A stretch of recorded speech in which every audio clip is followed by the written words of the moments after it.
Hello friends, welcome back to new video. ಸ್ಪರ್ಧಿಗಳಿಗೆ double elimination shock ಕೊಟ್ಟ Bigg Boss. Avinash Shetty ಮತ್ತು Michael Ajay out. Bigg Boss 11ನೇ ವಾರದಲ್ಲಿ Avinash Shetty, Siri Varthur, Santosh, Michael, Ajay, drone Prathap ಮತ್ತು ಸಂಗೀತ ನಾಮಿನೇಟ್ ಆಗಿದ್ದರು. ಅದರಲ್ಲಿ ಸ್ಟ್ರಾಂಗ್ ಸ್ಪರ್ಧಿಯಾದ ಮೈಕಲ್ ಮತ್ತು ವೈಲ್ಡ್ ಕಾರ್ಡ್ ಎಂಟ್ರಿ ಆಗಿದ್ದ ಅವಿನಾಶ್ ಶೆಟ್ಟಿ ಎಲಿಮಿನೇಟ್ ಆಗಿದ್ದಾರೆ. ಭಾನುವಾರ ಸಂಚಿಕೆಯಲ್ಲಿ ಎಲಿಮಿನೇಟ್ ಆಗಿರುವ ಸ್ಪರ್ಧಿಗಳು ವಿಭಿನ್ನವಾಗಿ ಮನೆಯಿಂದ ಹೊರಗಡೆ ಕಳಿಸಲಾಗಿದೆ.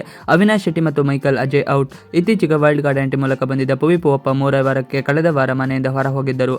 ಈ ವಾರ ಅವರ ಜೊತೆಗೆ ಬಂದಿದ್ದ ಅವಿನಾಶ್ ಶೆಟ್ಟಿ ದೊಡ್ಡ ಮನೆಯಿಂದ ಔಟ್ ಆಗಿದ್ದಾರೆ. ಆನೆಗೆ ಮಾವುತ ಆಗುತ್ತೇನೆ ಎಂದು ಬಂದು 4 ವಾರದಲ್ಲಿ ಬಿಗ್ ಬಾಸ್ ಮನೆ ಜರ್ನಿ ಮುಗಿಸಿದ್ದಾರೆ.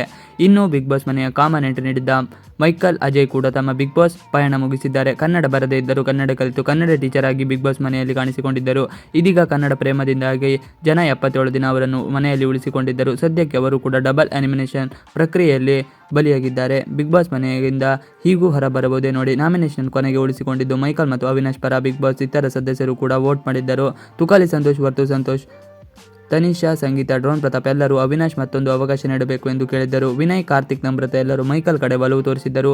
ಆದರೆ ಬಿಗ್ ಬಾಸ್ ಇಬ್ಬರನ್ನು ಗೇಟ್ನಿಂದ ಹೊರಗೆ ಕರೆಯಿತು. ಭಾನುವಾರದ ಎಲಿಮಿನೇಷನ್ ಸಂಚಿಕೆಯಲ್ಲಿ ಹೆಚ್ಚು ಗಮನ ಸೆಳೆದಿದ್ದು ಮಾತ್ರ ಕಾರಿನ ಪ್ರಸಂಗ. ಎಲಿಮಿನೇಷನ್ನ ಬಗೆಗಿನ ಬಿಗ್ ಬಾಸ್ ತೀರ್ಪಿಗೆ ಕಾಯುತ್ತಿದ್ದ ಇಬ್ಬರು ಕೂಡ ಒಬ್ಬರಿಗೊಬ್ಬರು ಆಲ್ ದಿ ಬೆಸ್ಟ್ ಹೇಳಿದ್ದರು. ಆದರೆ ಬಿಗ್ ಬಾಸ್ ಮನೆಯೊಳಗೆ ಬಂದಿದ್ದ 2 ಕಾರುಗಳನ್ನು ಒಬ್ಬೊಬ್ಬರನ್ನು ಕೂರಿಸಿಕೊಂಡು ಅಲ್ಲೇ 2 ರೌಂಡ್ ಹಾಕಿಸಿ ಹಾಗೆ ಮನೆಯಿಂದ ಹೊರಗೆ ಕರೆದುಕೊಂಡು ಹೋಗಲಾಗಿದೆ. ಯಾರು ಎಲಿಮಿನೇಟ್ ಆಗಿದ್ದಾರೆ ಎಂಬ ಘೋಷಿಸದೆ ಇಬ್ಬರನ್ನು ಹೊರಗೆ ಕರೆದುಕೊಂಡು ಹೋದ ಬಗ್ಗೆ ಇಬ್ಬರು ಸ್ಪರ್ಧಿಗಳು ತಮ್ಮ ಊಹಾಪೋಹಗಳಲ್ಲಿ ಮುಳುಗಿದ್ದರು.